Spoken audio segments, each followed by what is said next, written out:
Warning: Josh is not an expert in any of the crap he talks about. He simply uses his head and does a lot of research so you, the audience, don't have to.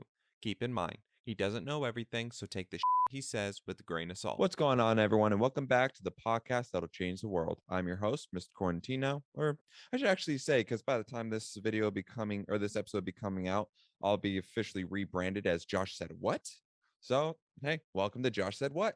But yeah, this is the podcast that'll change the world. We have open conversation, dialogue, and always promoting positivity and everything all around.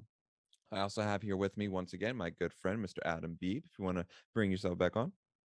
Yeah, good to be back. And I really do support the Josh Said What thing. I thought that was super cool whenever you brought it up. So everybody, welcome to the newly branded show. I'm glad to be the first guest on the new titled episode. So here we go. Oh, yeah, definitely. And it's episode 10 too. So little milestone. Yeah. Getting into the double digits. Yes, sirree. All right, so to go ahead and jump right into it, we're just gonna go ahead and kind of talk about lifting again, kind of talk about our progress. I don't know about you, but I've actually been kind of lagging behind a little bit. I've missed a couple weeks. Looks like we're on the same wavelength, and I don't think I've lifted for about a week and a half, and I've had a little bit of a scare because I've been doing this crazy plan right now where I go and I hit a long run, and on this day I think I did 12 miles, Oh wow. and I usually wait whatever fucking like 4 or 5 hours before I go back to the gym. But on this day, I had pushed it out a little bit too late, and I only waited about 2 hours from whenever I finished my long run, and then I went straight to the gym. And I went to deadlift with the trap bar, 315 for 5 is my usual, and Mhm. I was only able to get 2 reps. And so I went down by 3 reps, pretty much a 60% decrease. And that scared the crap out of me. And I haven't been back since, actually, which is a little embarrassing to say, but Oh, that's not I'm planning embarrassing. on going tomorrow. It's supposed to be raining, so I don't think I'm gonna run tomorrow. I'll just go lift. Yeah, you get your cardio in with the lifting. Uh, no, I mean my lifting's like very powerlifting style, so Oh, there's okay. really not much cardio to it. But yeah, Okay, I gotcha. Yeah, how I've about been you? so I actually ended up getting some chemical burns on my arms, like right in the crack of my elbow from my job. And so I haven't been able to really go to the gym, which kind of sucks. So it's been kind of putting me out. But so far, my cardio has improved. I know last time you were on, I was only running probably about a mile or so, but since then I've kicked it up to about 4 miles. So that's a personal Oh yeah, achievement for me. But it's honestly it's kind of funny. This past like week and a half that I haven't been lifting, I've been noticing the difference just overall in regards to me to my aesthetic. Like for so far with my progress each time, it's not so much that I'm just seeing it like continuously go. It's like be little bursts, and I just all of a sudden see progress. So like a couple weeks ago, I was kind of looking at myself in the mirror, and I was like, wow, I look skinny. Why the hell my pants are so big? So I weighed myself, and I shit you not, I weighed 164. I haven't weighed 164 since middle school, and that was probably like 2010 because I've always sit about 180, and so I'm surprised by how much the weight I lost and everything. really? So just a couple weeks of not lifting, and you dropped that much? Well, so I say at the beginning of the couple weeks lifting is when I weighed myself. Mm-hmm. But it now that I haven't been able to work out for a minute, I've been kind of like looking at other things, some like kinesthetic workouts, or is that the right word? Calisthenic? Calisthenic. There you go. Yeah. I can actually I found this out just the other night. I could actually go from a seated position to a handstand, just like going in the full motion of it. So, and I think that's with the fact that I dropped 17 pounds. But yeah, You can do that? yeah, I don't have enough balance to like stay up, and but I could at least to get from like a my crisscross position, plant my hands on the ground, and then I just pick myself up. I move up into almost a handstand. I'm still working on the balance though. Bro, that's sick. That's like something that's one of my life goals is to be able to do it. Yeah, I was um, pretty shocked by it. I showed one of my friends, and he was all like, "Bro, do you know how many chicks you'll get just by doing that at the gym?" And I started busting out laughing. um, is the chemical burns from work, or is it just something that's like a one-time thing? It's from the work, just because of the cleaners and sanitizers that I was working with. I was working with it a little too long, and it kind of took a toll. And then because I've never come across this before, so I had to figure out through trial and error what like the best creams or ointments or whatever is best for it. But it's getting better now, thankfully. Hopefully, I could get it gone by like this week, and then I'm gonna get back into the gym.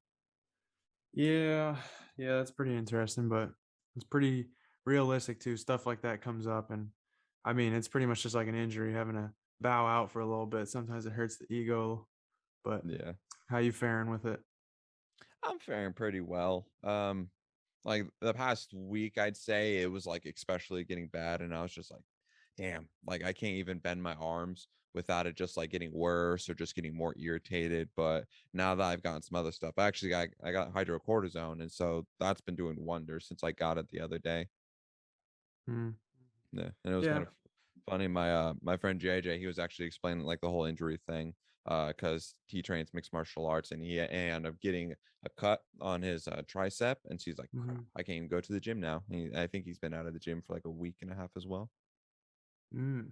I guess we're all just going through it right now. Yeah, I'd say I'm going through it a little bit also in relation to the heat. I've never been very good in the heat. It's like the time of year whenever I'm most irritable and I'm always being an asshole to everybody just because it puts me in a bad mood and I'm just not in my most happy state yeah, during the summer. and you deal with the So humidity as well, which is horrible. yeah, I guess I didn't know that Havasu got humidity real bad during the monsoon season. I just maybe don't remember it, but I always made that argument of like coming over here 90 degrees with 90% humidity is the same as like 110 to 120 in Havasu. But man, there's places in the world, I guess, that hit like 120, 130, and then it's also high humidity. So Yeah, I would probably just shut down if yeah. I were For there, you know? Yeah, for the time that I lived in Texas, like I was over in Dallas area, sometimes like it would get up to 90 to 100 degrees with that much humidity. I would literally go out because I was a property manager for a storage facility. I would literally go outside to go change a lock or to go assess a storage unit or something. 5 minutes outside, I'm just soaked in sweat from head to toe, and I just feel nauseous and like crap. So, yeah, I feel your pain on that. I'd much rather have the cold instead, which is kind of funny. Yeah, there's definitely an extreme, and now I vibe with the all the old retirees that moved to Havasu because there really is a perfect area, from 60-ish to 70-ish is pretty much perfect. And even if the humidity is high on those days, it's really not too bad outside.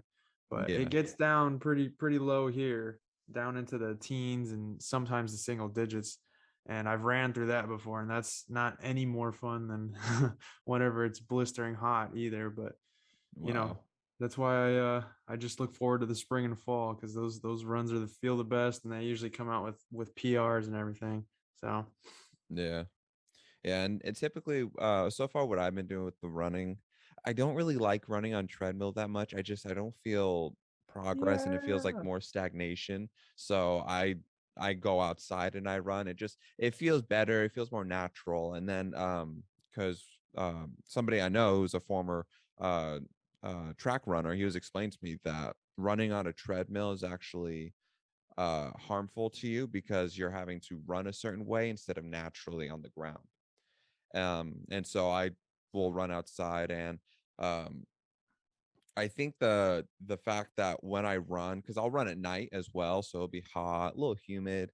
But I think running around like that, dealing with it, is what's also been helping with my cardio, with the heat, and then losing the weight and everything. And then I figured I kind of push myself through it, be like good conditioning, and then I have that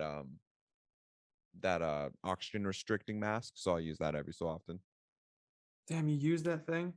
Yeah, I've only used it like twice, and then I'll like constantly like on and off, on and off. Like if it gets to be Oh, too much for me, because part of my run is uphill, so I yeah, don't want to push myself too much. yeah. I'm not a fan of that thing, but no, I'm excited now that you're into the cardio. As soon as winter hits, bro, it's gonna feel like fun. I don't know. It's just such a total different ball game once the weather's good. and you're Yeah. running, it's like, oh, I could do this all day, you Yeah, know? exactly. Because you're not dealing with that excessive heat and it kind of helps keep you cool and stable. Yeah, yeah. So now I'm excited for it as well. So Yeah. we're coming into the winter here, so it should start cooling off pretty good outside. But Yeah. Thank yeah. God. Oh, but yeah. So how's it going? Other than the layoff, how's the lifting going? Because I know that you were talking about potentially doing another meet. Is that right? Yeah, no, before that day, and I'm gonna attribute that day specifically to just, running fucking 12 miles and then trying to go do my usual at the gym with little to no rest. I hadn't eaten, I don't think, or maybe I had just eaten right before I'd gone, so there was like no chance that any of those nutrients were gonna find their ways to my muscles and whatnot. But Yeah. I was going in every day and hitting 225 on the bench for 5 reps, and then doing either deadlift or squat for 5 reps. That's my current plan. And that came from the same guy that I talked about last time, Pavel Satsulin. Yeah. Um, just trying to incorporate some of his teachings. And I've been revisiting his books a little bit and just seeing if there's anything that applies here. And I'm changing gears a little bit. I'd like to leave bodybuilding for a little while because I was real heavy into bodybuilding for the past however long, 4 or 5 months.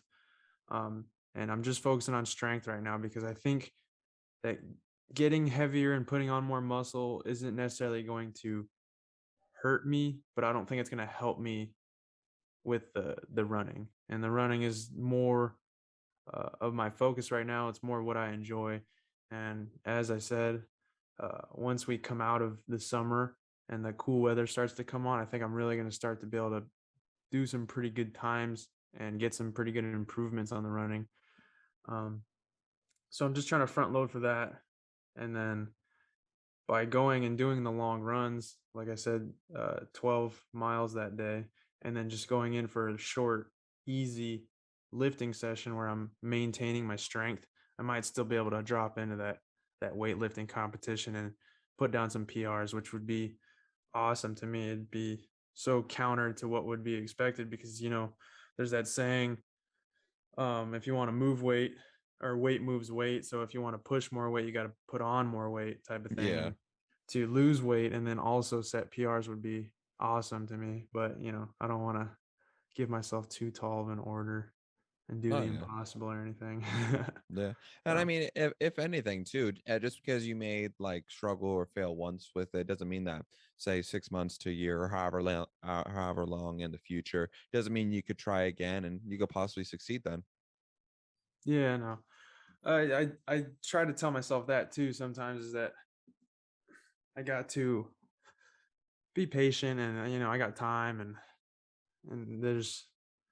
I don't want to put myself in a compromised position where I'm Mm. so disappointed that I didn't hit some super lofty goal that I end up not reaching any goals at all. And I think Yeah. we talked about that last time, making the gradual increase and making small improvements incrementally is better than trying to shoot for the stars on the first day of training. So, Yeah. Yeah, and like so like that a good example with that actually is that after I hit the 2 month mark with lifting, I had set three goals for myself. The first one was to hit 225 on my bench. The next one was to hit 325 on my deadlift and then 325 on my squat. I ended up just kind of ignoring squat kind of altogether because I only do leg day on Mondays and then I run on Fridays. So that way I give the Tuesday through Thursday. That's just focusing on the rest of my body, my abs, arms, whatnot. Um, but out of those three goals, and I set them to where by month four, I was hoping to achieve them. I actually only completed the deadlift. I maxed out my deadlift at 330, which was awesome, but my bench press I capped at 180. It did actually decline since I've been out, so it declined back to 170. And then my squat is only about like I say about 270, 275. But my mindset with it though is that I mean it was kind of a tall glass of order because it was going to be a 50 to 100 pound jump on each of those three exercises, but I mean, I thought it was awesome that I hit the one, and I'm not really stressed about the other two because I'm still seeing the progress. And just because I didn't hit the goal now doesn't mean I can't hit it later. All it is just another motivational tool. I kind of that's kind of my mindset with it. Yeah, yeah. And, uh without trying to complicate it too much, because I know neither one of us likes to overcomplicate things. Yeah, Um, I think you're right on track personally, just from experience, watching stuff and seeing many other people progress and myself as well. That is kind of the hierarchy of it. hmm Deadlift is usually the strongest, squats second, and then bench is third, right? Obviously. But even just aiming for 225 on the bench, it's not super common. 225 on the bench is, I would say the range whenever people start to maybe look over and they're like, oh, that dude's doing 2 plates right now. Like, that's pretty impressive. And then, maybe that's it. And then now the higher you're going up, 3 plates is like you're getting into, the top 10% probably of people that lift there. yeah, And then, there's obviously some dudes trying to break the fucking 800-pound record this year on yeah, raw bench, which is insane. And I'm sure that's just because his anatomy is perfect for it or whatever. But yeah. yeah, no, I would say that a 300-pound bench is insane. So to think that 225, that's already 3/4 of the way. I wouldn't be stressing at all about that. And then yeah, with squat and deadlift, they're kind of hand in hand. So that disparity there, what do you say it was 280 is what you got Yeah, your squat up to? So 280 versus 330 for a squat to deadlift ratio is not unheard of. So I think okay. you're right on track there. Okay. But yeah. Yeah, cause and another buddy of mine too, he was all like, you're doing the deadlift on the Smith machine." Mhm. So it's I kind of keep an open mind that maybe like my 330 max on deadlift probably won't be as canon in regards to doing deadlift on free weights without a Smith machine. So I'm kind of looking into that. But yeah, but and then what was I gonna say in regards to that? I'm sorry, I had a brain fart. I um, would say that the Smith machine and the deadlift are probably that's probably the place where it's least affected actually. Whereas like with a bench or overhead press or something where there's a lot of balance over your head with your shoulders that's being taken out of the yeah. equation, that would be somewhere that you would probably, knock off or give yourself a handicap there in that Okay. way. But with that deadlift, I don't think that's insane. I would think that you could probably still do a 300-pound deadlift uh, after getting the technique down because there probably is some technique stuff that you're missing just doing it on the Smith machine. But I mean, the car deadlift is a very popular strongman event that, you know, it's still something that they do as a competition or a competitive event, and that's pretty much the same as doing it on a Smith machine because there's an already chosen path of movement, Oh, just okay. like the Smith machine is. So yeah, I don't think there's really anything wrong with it. I would say the deadlift on the Smith machine is probably the best Smith machine movement if you're going to sub one out. But yeah. Okay. Yeah, and I'm trying to focus to develop my technique the best I can. So like with the deadlift on the Smith machine, I try to avoid using too much leverage with the machine. Instead, I'm trying to stay more like on my center of gravity and try to just use as much as myself versus having the Smith machine to kind of assist with it. And then I'm kind of doing the same thing with squat. Squat, I'm kind of I'd say I kind of struggle with mostly because it's very uncomfortable for all that weight to sit in my back, and then because I don't really have much muscle on my back, so it like sits right in my spinal cord, and Yeah. so then that I also like trying to balance it at the same time and everything. So yeah, that makes sense in regards to that.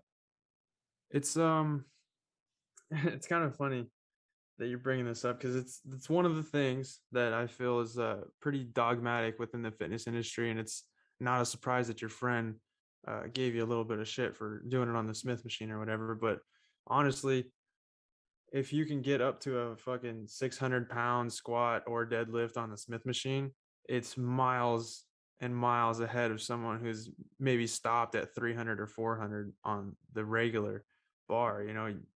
The the benefits that it's going to have to your physique, your strength, and your health is going to be very good. So Mhm. I wouldn't fret it at all, honestly. Um, you could sub in the leg press for the squat machine dead or this Smith machine squat. That's probably about the same thing. Every now and then I see people laying on the ground and then putting their feet on the bars on the bar of the Smith machine and then like leg pressing the bar on the Smith Really? machine. And I'm always like, I don't know why they're doing. They could just hop into a leg press. Those are popular enough, and you can put quite a bit of weight on a leg press, which is pretty sick, visually speaking, just to be impressive at the gym. Yeah. But the other thing is, it's funny about the deadlift, right? Because the leveraging that you're doing whenever you're using the Smith machine Mhm. is probably actually healthier for your deadlift because that's what you are trying to mimic whenever you're doing it free.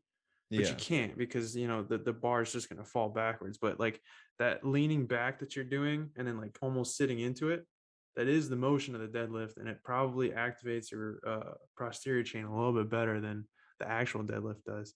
Okay. But again, there's coordinative muscles and technique as far as the neural pathways that you are missing out on. But I mean, as far as a healthy movement and good for the joints and stuff, I feel like the Smith machine is probably actually better because you can't Yeah. really fuck it up.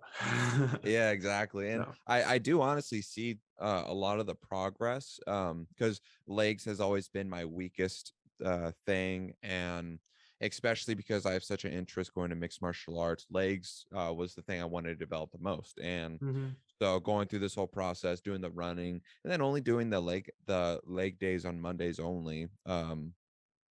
God, I burned off so much fat on my legs. I see so much more definition now. Like, obviously, not to brag and everything, but it's just to talk about my own progress. But it was Oh yeah. the deadlift. It's done so much wonders for me.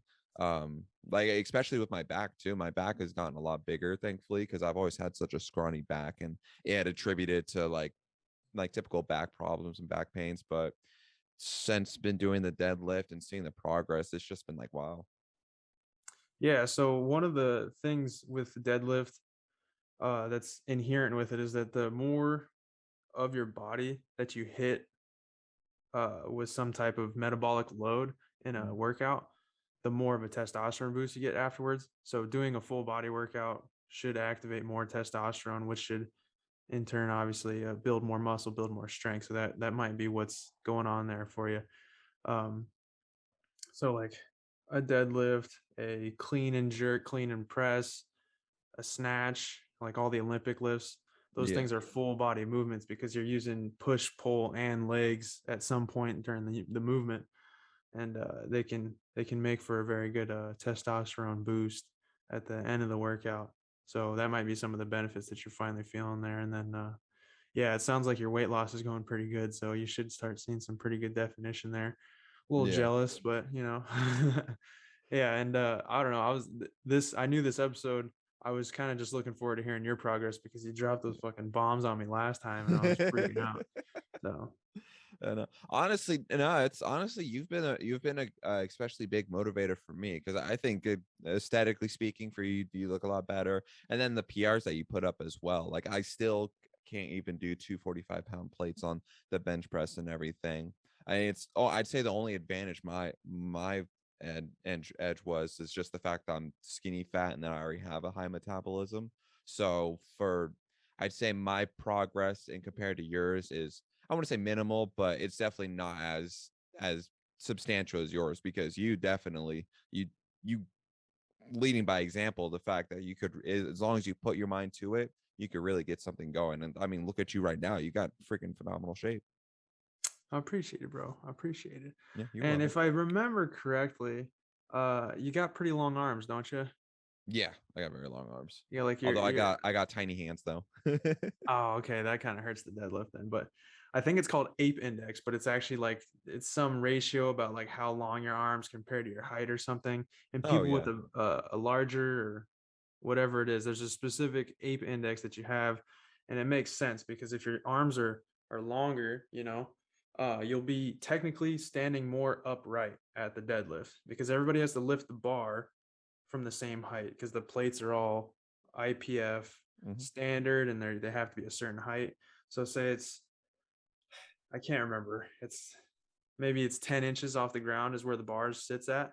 Okay. For someone with uh, arms that are 2 inches longer than yours, they're basically going to be able to lift their shoulders up 2 inches before they have to start pulling. And yeah, that might be why your deadlift's your strongest, because there is that disparity there. Some people have a stronger squat than they do a deadlift, and Mhm. it's just about anatomy and whatever's best for you. So no, I'm glad you caught on to the deadlift there, and it sucks you have tiny hands because mine are pretty big, so they help Yeah. with that kind of stuff.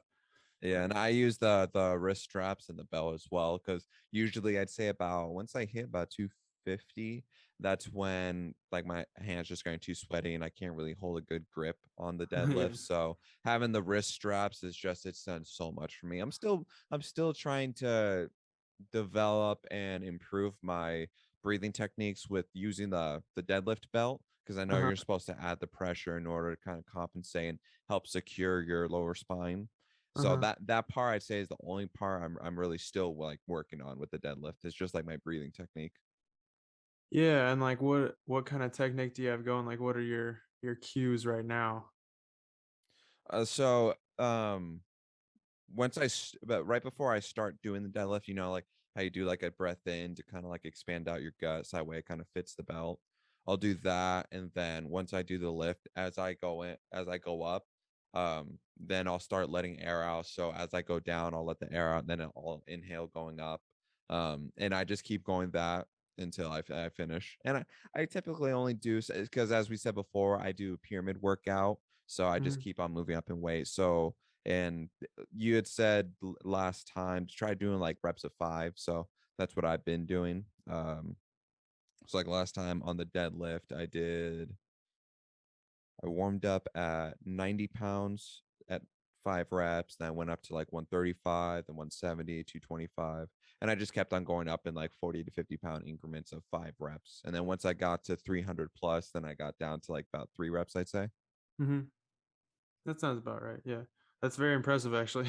That's good weights, and then doing the pyramid scheme, it's probably you're getting a lot of volume in there, so yeah, that sounds pretty solid.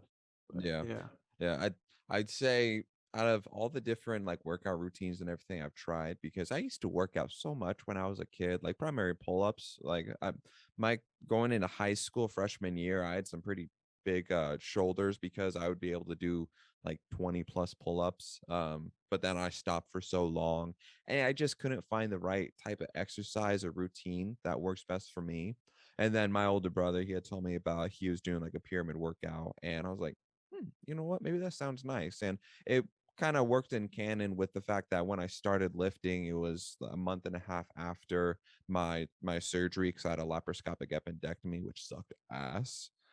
But so the pyramid was a good gradual build up for me. And then just since then, it feels so comfortable because like the bench press as well. I'll warm up at 50 pounds. I'll do 5 reps, and then I'll move up again and again and again. And I just keep on going. I probably only give myself like I know I probably should give myself a longer break period, but I probably only give myself like a 15 to 30-second break in between the reps just because I'm warming up in the process. So I could just throw up 5, move on, and then go. But I just keep on going throughout the entire thing. Yeah, and are you still doing the 15-30 second rest like even at the top whenever the weight's heavy, or are you taking a little bit longer up there? Then that I'll go probably about like a minute to like a minute and a half.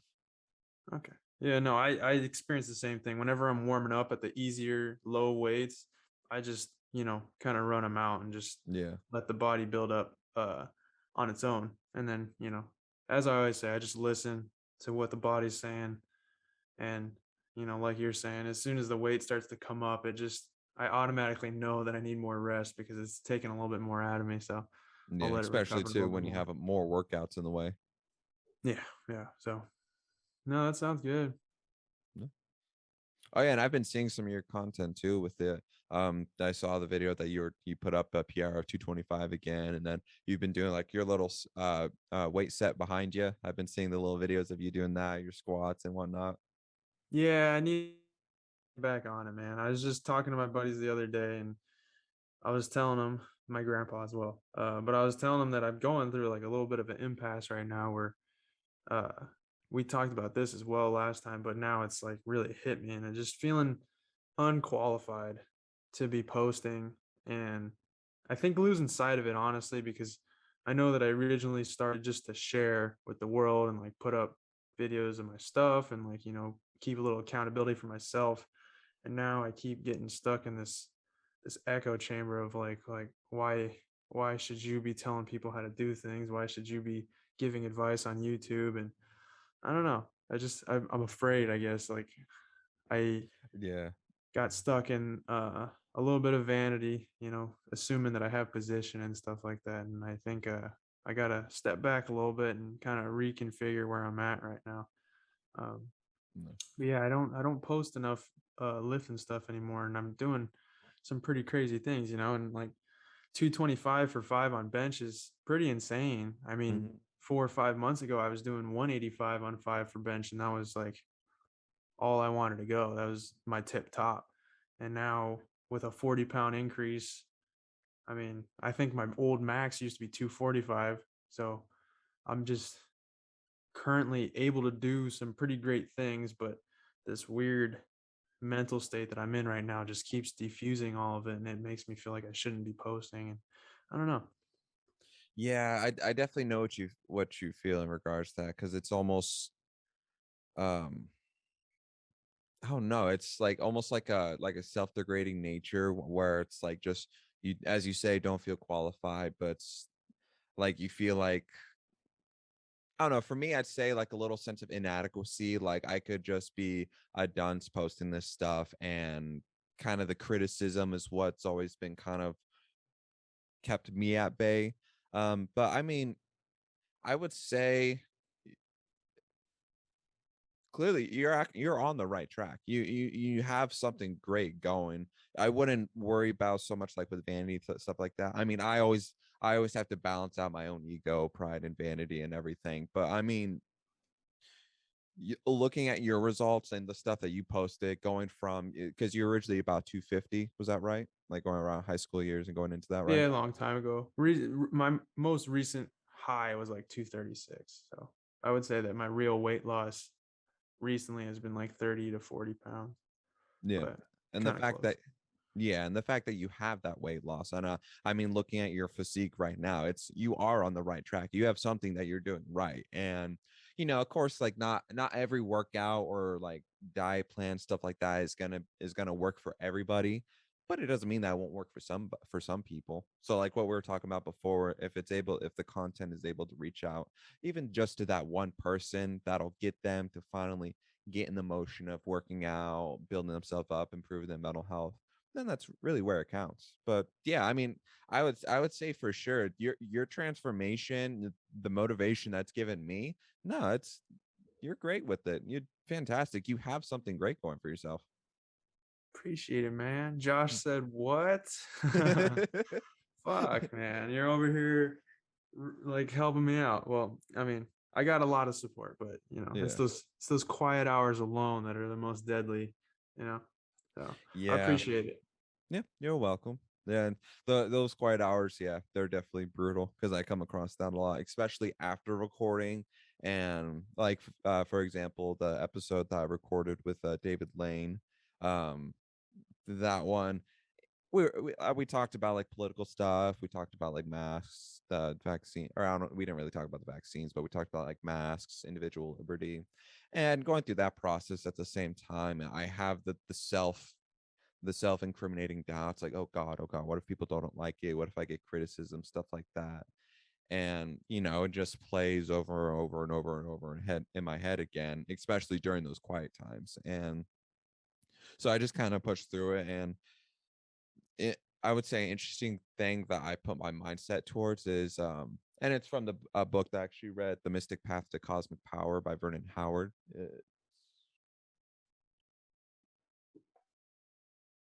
This one right here. Um, I actually learned something very interesting in regards to that. And it kind of goes in canon with like depression, anxiety, and then like that right there. It's those quiet hours is typically the times where it is at its weakest and you're at your strongest, if that makes sense. So like for example, with the vanity, things like that, and you have those couple quiet hours and you're kind of struggling with that, you have you have the results and everything. You're more than capable of even doing more so and everything as well. But because that self doubt is trying to latch on and break you down. And so those few hours of quiet, that's when there's no distractions. There's like no obstacle in the way to show you how, I would say, needless those things are. Because typically, at least in my perspective and everything, when those self doubts, the depression, anxiety, things like that, when it starts to attack the most during those quiet hours, that's when it's at its most scared, at its most weakest, because there's not So going to it's be any desperate. distractions. Exactly. And Yeah. that desperation is weakness, and that gives you strength because in that moment, you can realize that, hmm, is it really freaking out this bad because it knows that I'm better than it? And yeah, if that makes sense at all. No, yeah, and like I think we touched on this last time, but Yeah. it keys in with something that I've been thinking about a lot lately, and it's that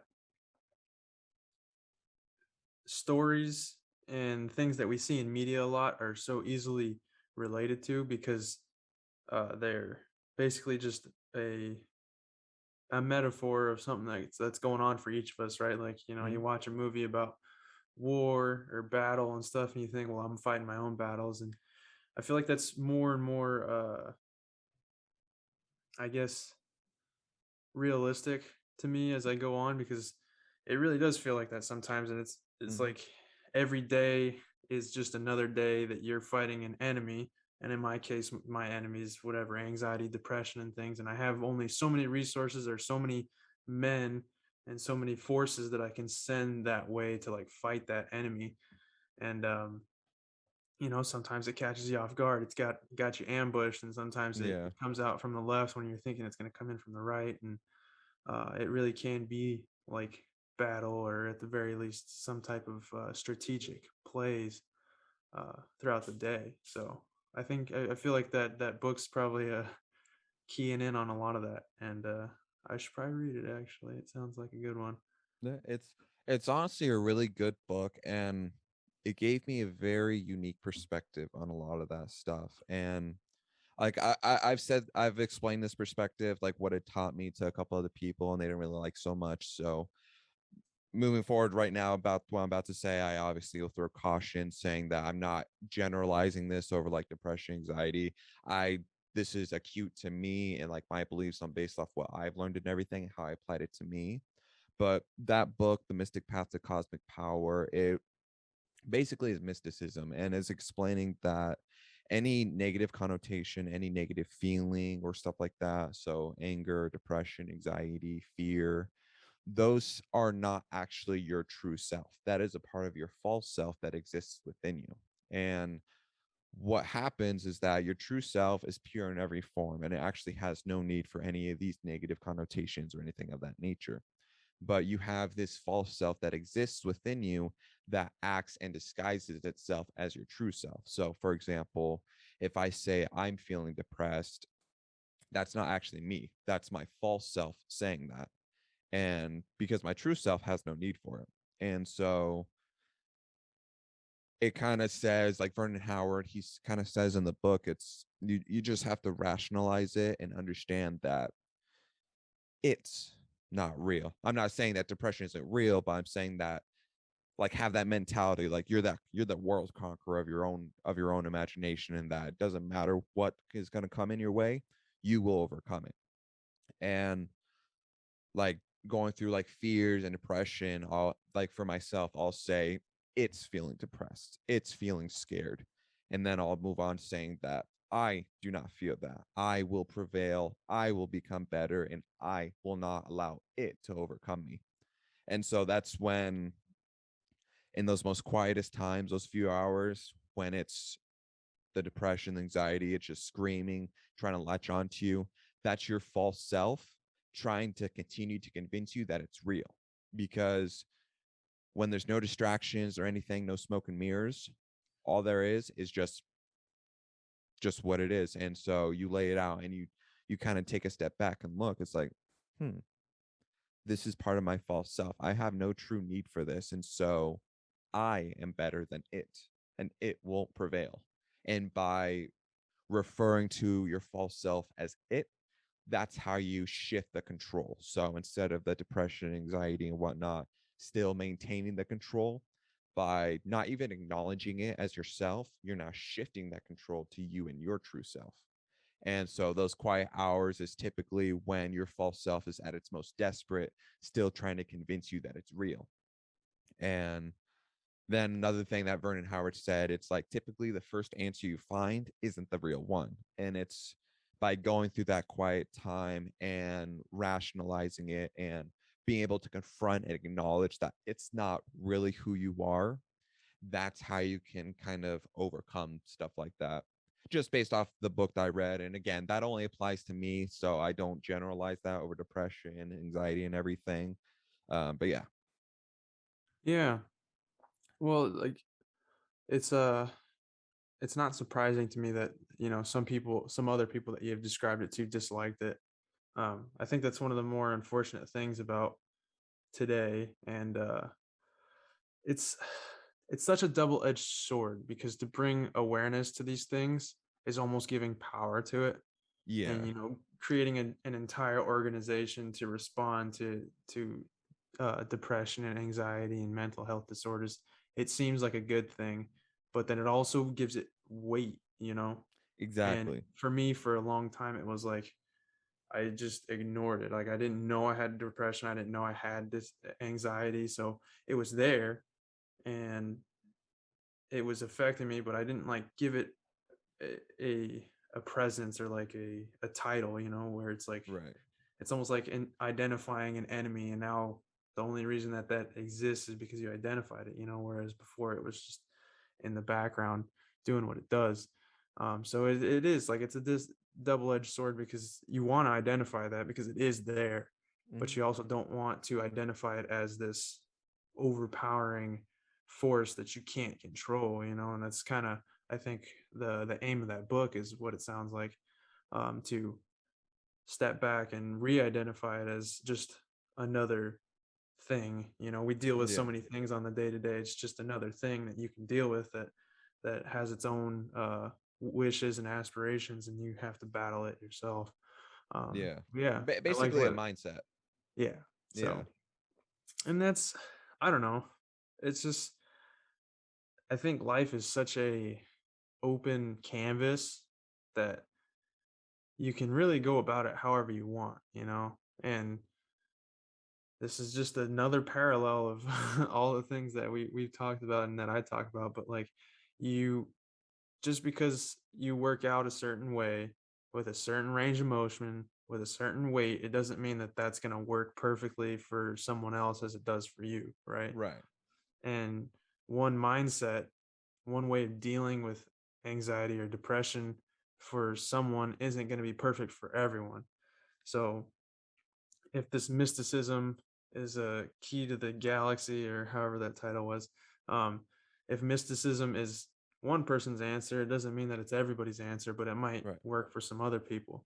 And honestly, I feel like anybody can figure out their way through the universe if they could step back and just listen to themselves and figure it out through their own trials and tribulations and their own experiments and research, you know, in other words. Yeah. Um, but it's just not common in our society these days. And like we're so on a track. And if we fall from that track, then it feels like we're derailed and we need to get back. And it's like so sheeple, I feel, and me, Yeah. again, this might just be America. Like we said last time, like I don't know how it is in other countries. Maybe there's a place where people are more free and can intrinsically figure themselves out a little bit quicker than an American can, or somebody who's in a industrial society like we are. But I don't know. We're so dependent on so many other things that it just sets us on this one way path through life, and I think we end up missing out on a lot of things. So Yeah, and pretty unfortunate. I feel like in canon with that too, it's there's too much of a driven focus on the material world, focusing on everything outside and its effect on you, the environment, instead of looking inward and what you could do for yourself almost. Because like what I kind of say to myself, like depression, anxiety, it's a very real mental health issue. But the mysticism thing, it's a mindset. So it's like it is real, and like you were saying that the there's so much focus on it, it puts like a weight on it. And so Mhm, it's like my process is that having that mindset isn't generalizing, it isn't trying to insult or take anything away from anybody else who suffers from it, but it's in the sense of gaining control because your greatest enemy is always going to be yourself. I don't know. I definitely see that we're so focused on the material world and everything outside of us. That's where we look at to solve our issues. That's where we look at to find the problems. But then, like, for example, in another part of the world, monks, they meditate and they'll meditate for several hours. And it's through that internal retrospective that they're able to overcome these things that Americans typically can't. And they mhm, have no need for the material world. They have no need for any of the existential or not existential environmental things that affect them. It's they are in control because they're aware of who they are. They're aware that they are their own greatest enemy, and it is up to them to be able to fix that. And so going in canon with the mystic path to cosmic power, that's why I kind of apply it to every every issue that ever comes up, or really the only limitations that exist for me are the ones that I set for myself. I will always be my greatest enemy and I will be my greatest ally. And it is the focus on balancing it within myself that will prevail in the long run. yep. Yeah. Yeah, Interesting philosophical deep shit. it's a pretty crazy, like, cosmic soup that we live in, right? It's just so many different paths of life and so many different things all happening at the same time, that are almost contradictory to each other, that it's it's daunting, and it sucks that we're in this weird age where everybody's right and everybody's wrong. you know Mhm. it's it's so confusing, and it makes it pretty hard to carry on, with any type of confidence. If, Exactly. if anybody's confident in anything, they're delusional, and if anybody's not confident, then it's just because they don't have the willpower or the work ethic or something, and it's just like there's no middle ground anymore, and it's pretty terrible, I think. And just everything that we're talking about, because my focus in life right now, and I think it's my passion, because it's always ringing, but like fitness, it's always there's so many different camps of, like, you have to do this many reps, you have to work out this long, you can't do cardio, you can do cardio, you should Yeah. do CrossFit, no, you should specialize. Like, it's just there's so many different things, and people screaming, "You're wrong, I'm right," or "They're wrong, he's right." Like, it's just, I don't know. I don't know where it's headed, honestly. It seems like there's too much going on for the human uh mind right now, and it's got to come Mhm. to some type of point, it's got to come to a Yeah. head. There's too So, much knowledge with so little wisdom. yeah. Yeah. Yeah. And then what was I gonna say? I was gonna say something in response to the other part of that. What was the other part? It was what you were talking about just previously, it just before the whole what I had just added in regards to that. I'm having a brain fire in regards to it again. um God, what was it?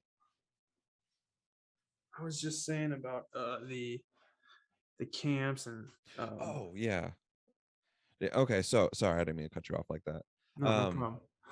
but yeah, okay, so yeah, it's a term that I really love to use, which is so perfect. It's so perfect what you were just talking about and the truth of it. Anarchic truth. That's a term that was created by one of the very first female philosophers in our history.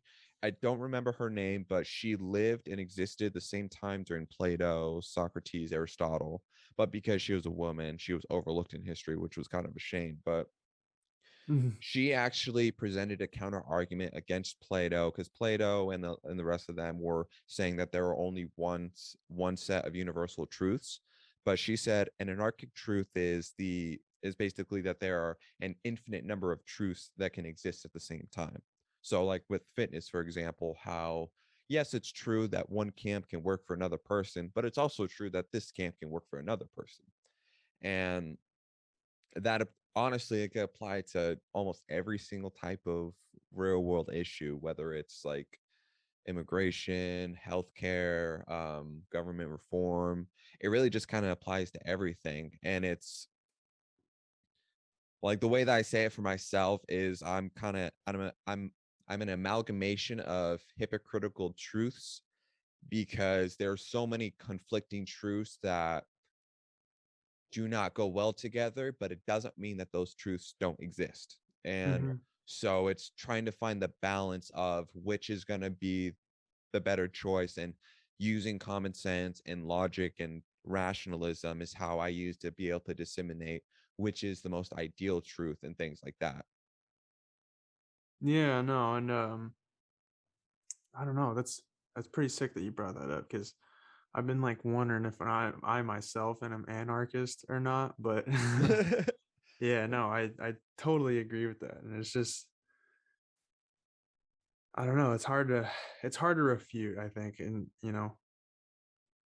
it it lends to a more chill, I think, and kind of free living vibe or outlook on the world, which I think some people just can't handle. Like there has to be structure, there has to be Yeah, like a grid pattern and everything has to fit into its square, which it's is all a fine. part of the plan. Yeah, it's fine, and like at this point I'm just, thinking they can go live how they want to live if that's how they want to interpret the world. That's on them. They Mhm. can take their pros and their cons and go to the bank with them and see how much they get back. Um, I'm happy where I'm at, and it's just it's real groovy, man. Just go It's with the groovy, flow, man. bro. So yeah, um, no, I think that's super cool, and I'm also sad that she was a female and she got overlooked in history because I think that we need a little bit of anarchic. The I don't know if that's anarchic truth. anarchic truth. Yeah, that's not a word. Or anarchist.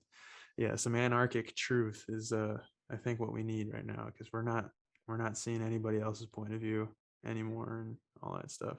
Yeah, and there's no room for conversation, and it's a real shame, especially because some of the biggest issues that we have right now, especially in America, nothing applies more perfectly than anarchic truth. So, like for example, Yeah. um, and this is gonna be I say this objectively, so I don't have a subjective opinion in regards to this, but it's an example. Like immigration, that's a very good example of an anarchic truth, because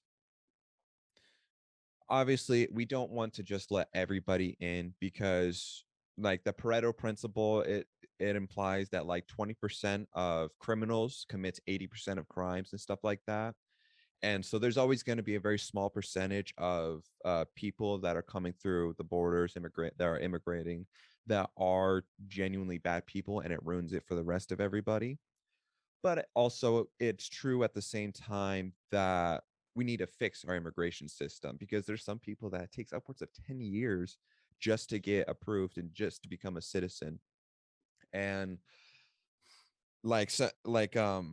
a good historical example that I use as well to substantiate that objective point with the narcic truth is that in regards to just letting anybody in during the prohibition, when the mafia was at its greatest rise in the early 1900s, what they would do as a means to prop up their businesses, to enforce people to do their all these dirty jobs, they would import Italian immigrants from Italy, and they would smuggle them in through the Canadian border.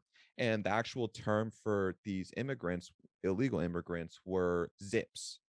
And historically speaking, the mafia would smuggle in these illegal immigrants, and they would use them as either enforcers, as drug mules, or fronts for their businesses.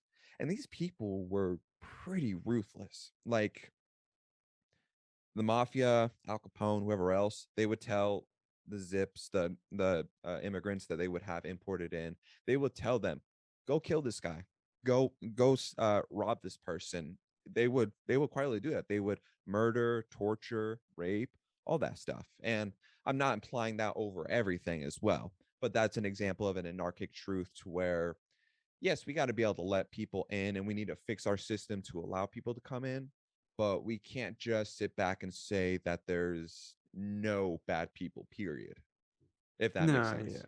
Yeah, no, there's going to be pros and cons to everything. And I think the whichever camp you're in just depends on these days, just Hmm. depends on if you ignore all the pros or if you ignore all the cons, because that's always how those debates go down. It's like Hmm. somebody says a truth, whichever side it supports, if it's a pro side or a con side, Hmm. they say a truth and then the other person just ignores it. They don't hear it, they don't respond to it, they don't take it on board at all. And then Yeah. the other person says a truth and then this person ignores that. And it's just two people barking Yeah. truths, two sides of the same coin at each other, or acting like they're not part of the same, fabric. And Yeah. yeah, no, it's a little unfortunate, but I also wish to say stay objective. But Yeah. I agree with most of what you're saying. So, um, yeah, it's just gonna happen. I wouldn't personally mind if it was just open borders and we dealt with it as it happened, but there would Right. obviously be some negative consequences with that. So, yeah, Right. And that's where the debate, that's where the conversation comes into play. Cause like I accept wholeheartedly that I could be 100% wrong on everything that I discuss. And humility, I feel, is something that's needed more in society, but that's something I hold myself to a standard because I mean, I try my best not to judge, but there's still times that I judge and whatnot. I try my best to be the most utmost accurate, truthful, and right, but sometimes I'm wrong, and it's what it is. And like for example, this my what I just said specifically, objectively, the best I can in regards to like immigration and using the mafia and the prohibition as an example. I could be entirely wrong on that. And that's perfectly okay. And the only way to be able to figure that out is to be able to have that positive, constructive conversation to kind of disseminate the difference between what is fact and fiction.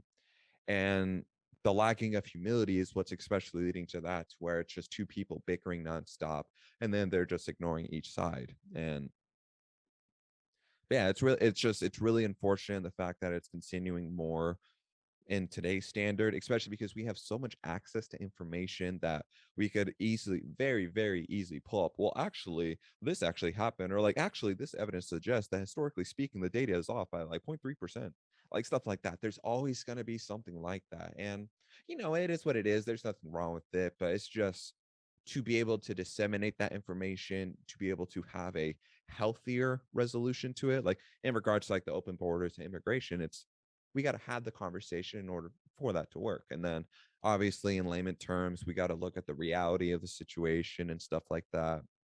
But yeah, but it's like one of my life goals that I set for myself, which is always something, the point of it is to always motivate me, is that I want to learn everything.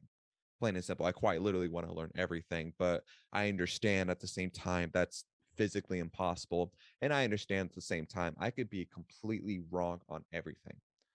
But how am I gonna find out if I'm wrong if I'm just trapping myself with my own echo within my own echo chamber? If that makes sense. yeah. I mean,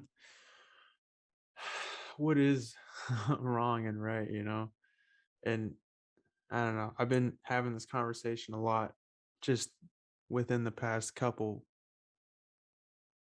last maybe just the past week, as there are some developments in the military. Uh, but not to bring that up, but Yeah, no worries. I think that the only reason that we can be like this in our society right now is because of how good times are.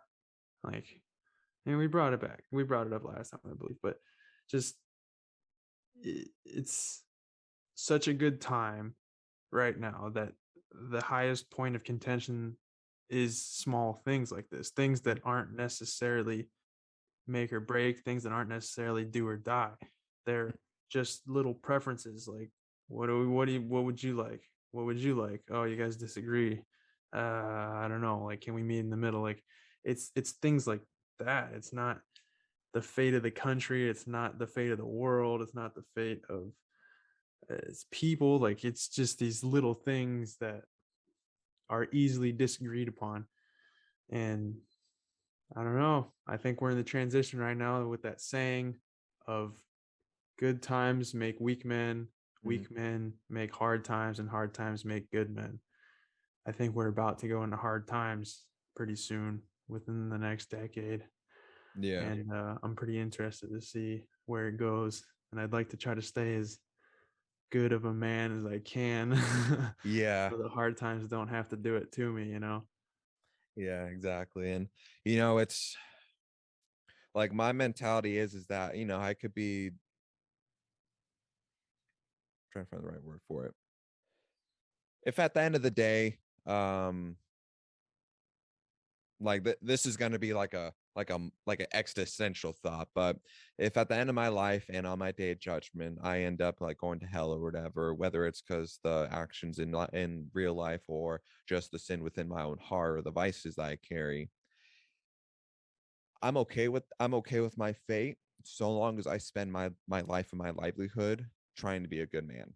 I I truthfully believe that I am a good man, and I will spend my life focusing on that, only. And then also to kind of touch on what you were saying with that, it was actually pretty good too, because there's a version of the story of Atlantis, the city of Atlantis, which kind of goes in canon with what's happening now in the US. So Atlantis for a very long time was pure in every form. They had everything that they ever wanted. There was no vices, no sins, and no needs or wants. And everything that existed was good. There was no evil. Well, as time went on and it kept on going on, eventually those values of goodness and all the great things that are going on, they started to erode, and people started to lose hindsight and start to lose value in all of those good things, in which that ended up breeding corruption and vices and sins, and then murder, carnage, and then violence and war ultimately, until not Zeus, Poseidon, as a result of seeing that, decided to sink Atlantis. And the fundamental of that story is the sense of when all you are given is goodness and you try to eradicate all sense of evil or bad, you start to lose value of what it means to be good. And then that goodness just becomes corrupted and evil. Like how we see in all these big fiction movies where the heroes are actually the bad guys and stuff like that. And honestly, I think like what you're saying, it applies perfectly to now. We have been living in such good times for so long that our understanding and value of what our morals, ethics, and what it means to be good is eroding. We're losing sight of what that is, and we're breeding hard times as a result of it. Hmm. Yeah. And it almost it's weird, and this is why I have some trouble wondering if I'm an anarchist or not, because it's just talks like this and thoughts like this that make me wonder if we couldn't exist without bad, like the yin and the yang. You know, there has Yeah, to be some bad to create good, and there has to be a little bit of each within the other in order for it to all balance out. We can't have good times without having had bad times, and we can't exactly. have bad times without having had good times. There can't be good men without bad men. So, does it matter? You know, like, does any of it Mhm. matter? Like, trying so hard to make things ideal seems uh futile almost, and not Yeah, ideal for yourself. I'm just saying, you know, yeah, being one man and trying to make life ideal for everyone on earth, or everyone in a country, or everyone in a mhm, state, it seems futile. And you can see it. It's mhm, so rampant actually in the military, just like being a person of power at the top of whatever hierarchical pyramid that you're at. you have to accept that things are going to fall through the cracks, that everything's not going to be 100% tight, that there's going to be some people down below you that are not following what you're saying, and that you can't make everything ideal for everybody because it's just impossible. Exactly. However, you can make things ideal for yourself. So I don't know. I'm No, not telling yeah, everybody I'm not telling everybody to be selfish, but you might get a little bit farther at the end of the day if you worry about yourself a little bit more than, everyone else, you know? yeah, exactly. And I think you are pretty spot on with that because the book Secret History of the World that I already referenced, which is where I got the story of Atlantis from, kind of. But it also talked about these ancient societies, the Rosicrucians, esoterics, and the exoterics, and they would purposely subject themselves to evil. And one of their sayings was is that you cannot truly understand what it means to be good without experiencing what it means to be evil. And so, like, as I apply something like that to myself, I've had or I would say this, my pain and suffering is my unfortunate ally.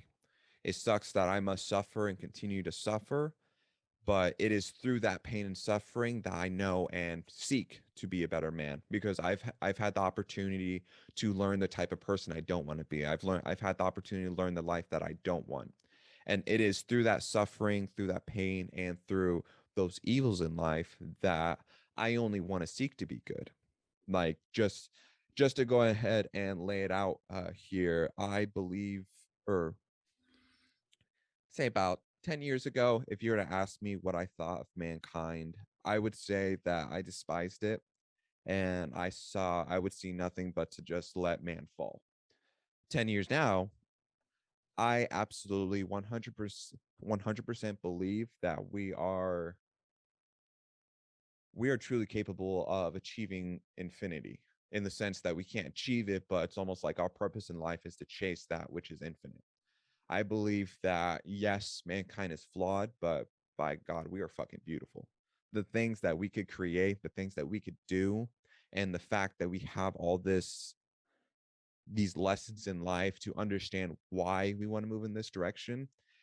It's just I think we're beautiful. And that's why I always have a counter opinion to people who say that mankind is nothing but a plague and an infection. No, I'm sorry, but fuck you, that's wrong. I will dedicate my life to prove to that person and to the world that we are beautiful, that we are able to achieve greatness, and that we are truly something special. Because regardless of all the bad things that are happening, especially now, regardless of all of that, what about all the beauty that we have? The miracle of life, the miracle of being able to produce art, to create something from nothing. The fact that you and I can communicate on a piece of hardware that somebody invented from hundreds, thousands miles away. Like that's magnanimous. That's awesome. And I don't know. We need more people that has that understanding of the pain and suffering, but are willing and open to counterbalance it and that truly believe that we could be great things. Because I will also say as well that I 100% believe that world peace is possible. Regardless of how many people that will say that man is man and wars to come, regardless, I will say, no, fuck you. War will always come so long as mankind keeps the lazy assumption that war is war and that it will always continue. If we can instill the idea and the belief of peace, love, and unity into the hearts and minds of everybody in the masses, then it is achievable. But we got to go through those hard times, unfortunately, in order to reach that point. Mm, yeah. Yeah, that went deep for you. Well, I don't know. It's just like I think world peace is possible, but I don't know. We were just talking about it, like it takes chaos to create peace, so there has to be chaos somewhere.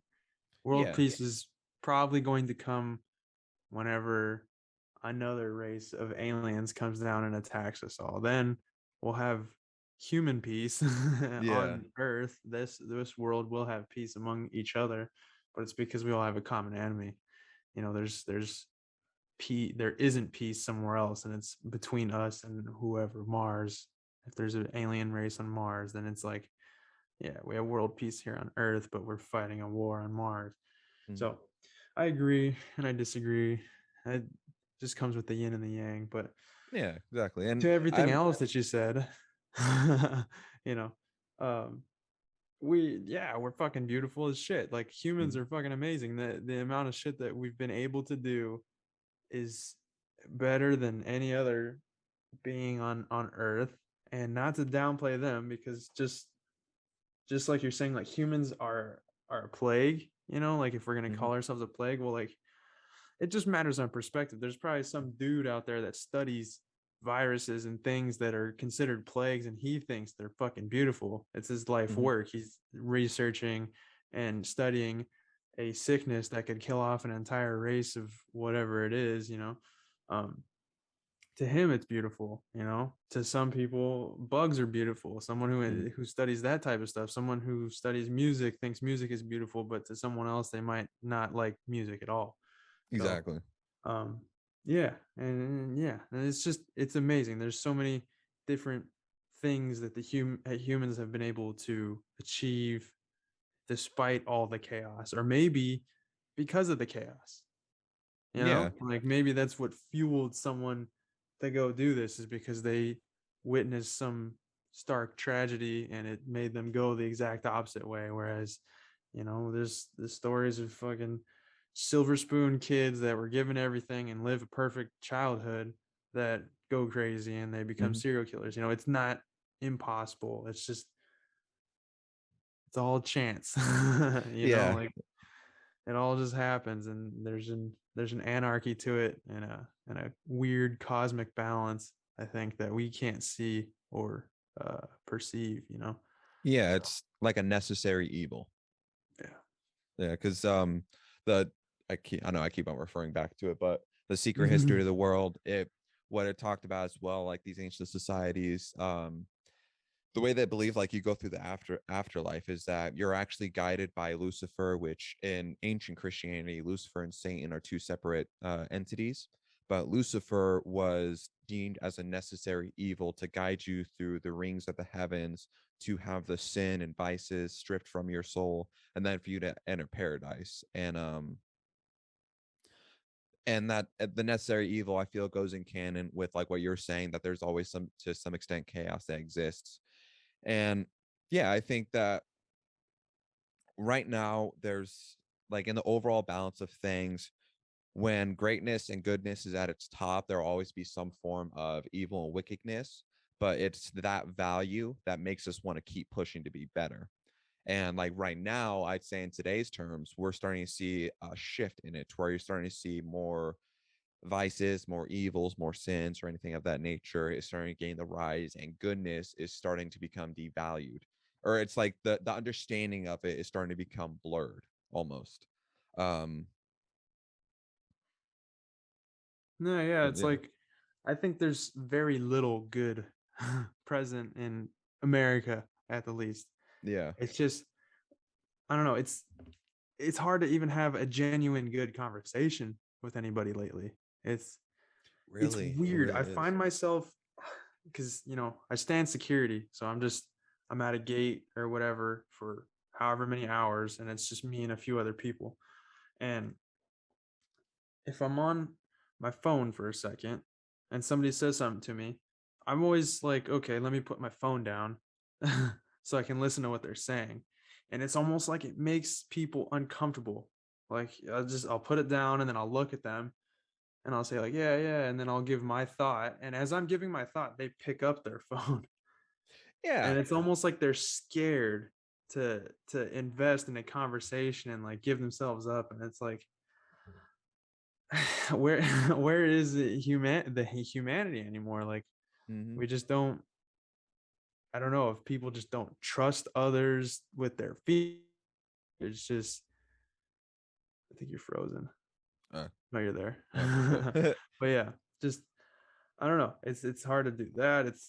For someone to, you know bring a wallet into security to say like, hey, this is reported lost is probably very unlikely. They're probably going to raid the wallet and then ditch it in a trash can or something. Mhm.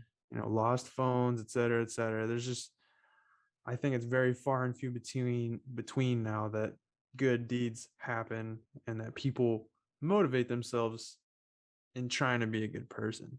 It's Yeah. all been muddied now, and it's rampant on YouTube, I think, as well. You Oh can go yeah. on YouTube and find anything that you're interested in. If it's fitness, if it's food, if it's bugs, if it's space, you can go and find anything, and someone will deliver a sweet product, like with everything that you want, all the information.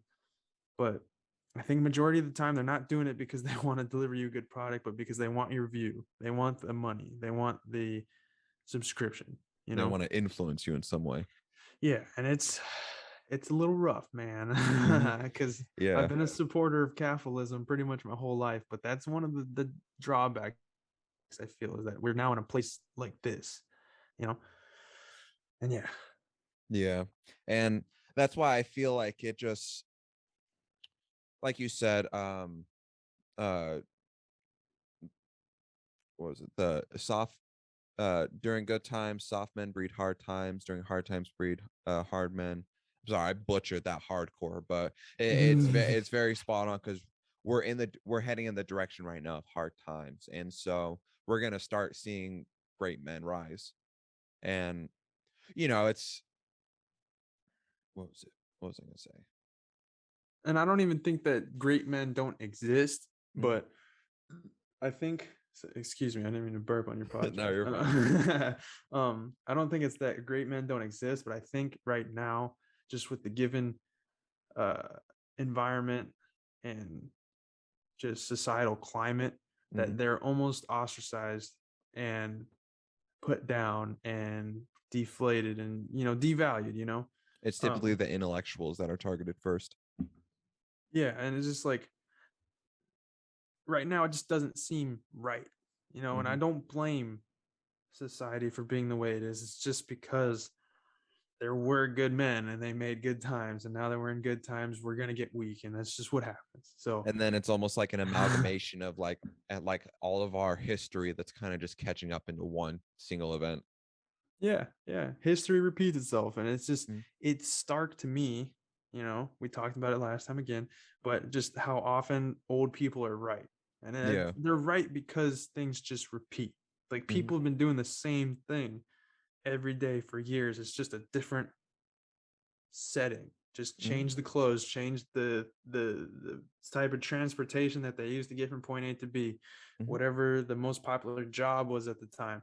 It's just little factors are changed in and out, little variables are different, but everything's still the same. It's still people trying to be happy every day, Hmm. and this is what we get. But the climate of the world, of politics and society and everything obviously weigh in on that a little bit. But um,